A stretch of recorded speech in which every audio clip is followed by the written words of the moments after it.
We're talking winter houseplant care today on Pots and Trowels, and that's brought to you with the support of Cobra Garden and Darlac.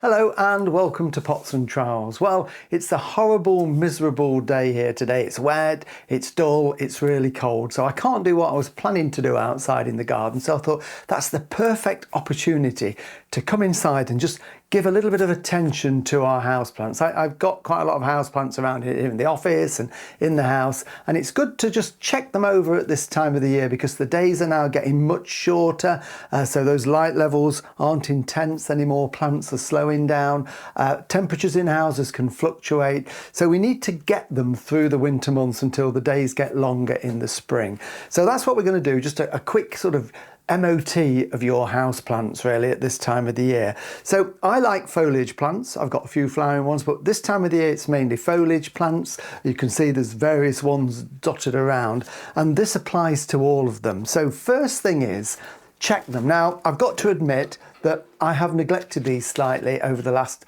month or two, and so it's a good idea just to check them over. So I'm going to lift this out the pot. So these are in a plant pot that is then standing within a decorative pot just to hide this ugly black pot. And this is one of the sort of dwarf cheese plants, one of the monsteras that just trail. Lovely, lovely leaf, glossy leaf. But I can see here, look, there's a couple of yellow leaves in there. So what we would need to do, and they usually just pull off, come away quite easily. So any dead foliage on the plant, get rid of, and just check that it's looking okay, and it is. So that's a really, really quick fix on that one. But this one I have neglected. Now this has been in a room we don't use very much at the moment, by a log burner. It's dusty because we're having work done in the house, and as you can see there's quite a lot of dead foliage. And again, if I lift this out, this plant is called a stenanthe. And these are a group of plants that would naturally grow in sort of rainforest, ground cover plants on the forest floor, but lots of dead foliage. So we've got nice healthy growth in there, but we've got some dead foliage as well. So what I'm going to do with this is just go around it and ideally use a pair of little snips to do this. It's easier than snapping them off. And any leaf that isn't in good condition, we can see healthy leaf, poor quality leaf just here. That will never go back to being a healthy leaf. So what we need to do is just get the snips out and cut that down. And it's just a case then of going around any dead leaves like this, cut them back down to where they grew from. So get your secateurs in there, get your snips in there. Not easy for Jill to get the camera in there, but just work your way around and it will look so much better when we've done it. And it's only going to take a couple of minutes. So we're getting rid of all those horrible leaves that not only spoil the appearance of it, but they're more likely going to, die off and get even worse.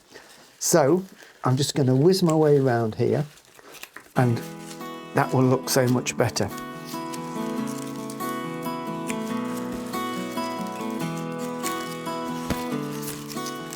See quite a few there in the middle.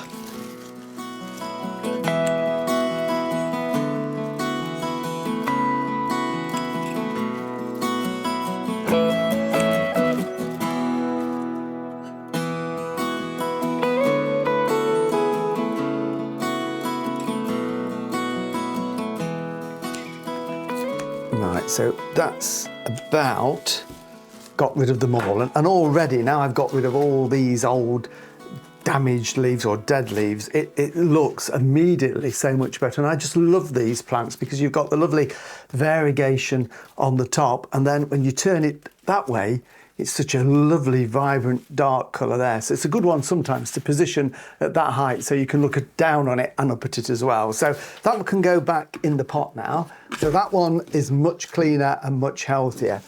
I've taken all these leaves off, but sometimes they can also get a little bit dusty, especially in our house. And that's nothing to do with the quality of Jill's dusting or my dusting, come to think of it. But we've had lots of decorating being done, so we've got dust everywhere in the house. Now, if you've got leaves, and this is an old-fashioned plant, but they're really popular again. This is the aspidistra here, and you can probably see the leaves on these are quite dirty and marked where we've been sanding and doing various work in there, and it's just settled on the leaf. So I don't want to see that. So what you can do, two ways you can do it. One is to get just a damp cloth or some damp kitchen roll, a little bit of water on there, and just large leaves like that, we can just wipe them and get rid of all that dirt and dust that's built up. And the reason we want to take that off is it not only makes the plants look better if they've got lovely shiny foliage, but it means that the light can get to the leaf. If you've got a thick layer of dust on there, it stops the light getting to the leaf, and it then stops it photosynthesizing and making food. So it just does two things. So it, again, only takes just a minute or two just to go over the plants and just to freshen them up like that. The other way you can do it, if you've got plants with lots of smaller leaves on them, if you get a fine day and it's not cold, go outside and just water them over the foliage, let them dry, and that will then wash quite a little bit off. So, but I find with larger leaves, this is the best way to do it. You can buy leaf shine. Now, I don't like the aerosol leaf shine because it's got lots of chemicals in it, but there are some natural plant-based ones now that actually will help to prevent some pests such as aphids and mites on there, and they also have a shining effect as well. So that one is now looking much shinier as a result of just doing that. But if you want to use one that is a natural one, all you would do, and this is one just here, so it's not an aerosol, but it is in a sprayer, and this has got natural plant extracts in it, and it's just a case of just giving it a mist over, and that will clean the leaf, make it look shiner, but it's also putting some plant extract on there, which I say will help to prevent some pests establishing on your plant. So clean foliage, get rid of all the dead foliage is the first thing that we would need to do. When it comes to watering in the winter, the plants aren't actively growing, so we wouldn't give them as much water as when they're growing in the summer. So it's always that thing, is test them. Don't assume that they're going to need watering every week or every 2 weeks. Just take the pot out and fill the compost, and if it feels moist or it's not too light and the plant looks healthy, that's fine, put it back in there. But if you think, right, that's starting to feel dry, or on some plants the leaves might just wilt a little bit, on soft leaf plants, then you can take it to the sink, give it a drink of water. So a little bit of water, just give it a drink over the sink, let it drain, and once it's drained, it can go back into its pot. So it will never be standing in water. That will kill your plants faster than anything else if you allow them to stand in water over the winter. And a little bit of feed. We don't tend to feed much in the winter, but if you've got good light in the house and you've got some warmth, they will grow, albeit much slower than in the summer. So a little bit of houseplant feed, and you can actually change from the normal houseplant feed and use a tomato fertilizer. So if you've got a tomato fertilizer, that's usually got a lower amount of nitrogen in it and a little bit more potash, and the potash will just help to toughen up the plants, induce a little bit of winter hardiness, keeps them healthy and ticking over, gives them the nutrients until spring, when you can change to a normal summer house plant feed. So really simple to look after in that respect. If you've only got small plants, then what I would say is, rather than have them individual, you could try grouping some of them together. So, you know, if you've got some little containers and you've got some small plants, you can often buy them, can't you, from garden centres at this time of the year in small pots. Just take those damaged leaves off. One on its own looks quite sorry for itself, but if you've got a selection in a container like that, it's going to look much, much better. Shows off all the plants, all the different colours and the textures. And the watering's exactly the same. I would take them out of there, take them to the sink, give them a drink, and when they've drained, they can stand back there. But it is important that we never, ever let our plants stand in water. And then finally, I've got to mention Christmas, which is only just around the corner. If you are buying poinsettias, these are lovely plants for Christmas. Those lovely red bracts, of course, you can get them in all different colours now, creams and pinks. Now, these like it really, really warm. These are plants that come from South America, Mexico, where they grow quite big. These are bred to be smaller for house plants, but they do need it warm. They hate fluctuations in temperature. So if you're buying one from a garden centre or a shop, ask them if they can wrap it up. This one was just wrapped up in the garden centre, and then straight into the warm car, bring it home and into the house. Don't leave it in the car for hours for for it to get chilled. Take this wrapper off when you get it home, stand it in a light position in a warm room. It doesn't want to be in a room that gets freezing cold at night and boiling hot in the day. You need somewhere fairly constant temperature, ideally sort of minimum of 60 degrees Fahrenheit, which is about 15 centigrade. That will be fine, and keep it just moist, let it dry out a little bit before you water it again, and it should be absolutely fine. But if it does get a chill, then it will start to drop some of the bracts fairly quickly. And the other one, if you want something for a cooler room, and I love these again at Christmas, these little cyclamen. This is the miniature one. You can get the ones with much bigger flowers.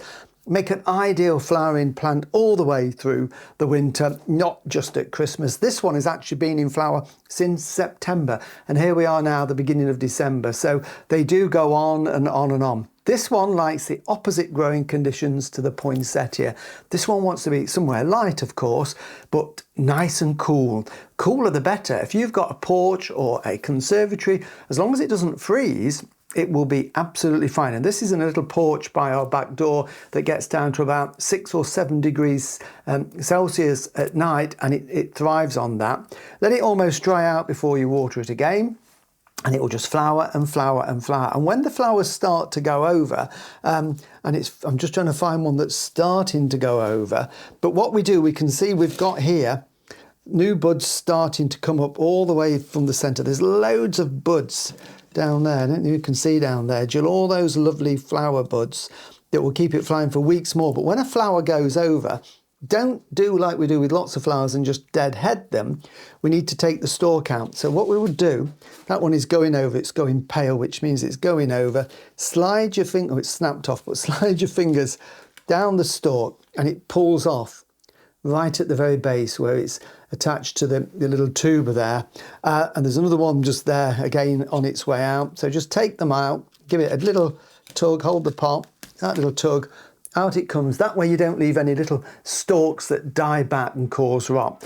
And with those cool conditions, that will flower. And I'm hoping that we'll be able to keep that flowering probably till February or into March. So we're going to get 5-6 months of flowering out of that one plant that cost about £3.95. So what a bargain is that? So there you go, a few tips hopefully to keep your foliage houseplants and your flowering Christmas plants healthy for the foreseeable future.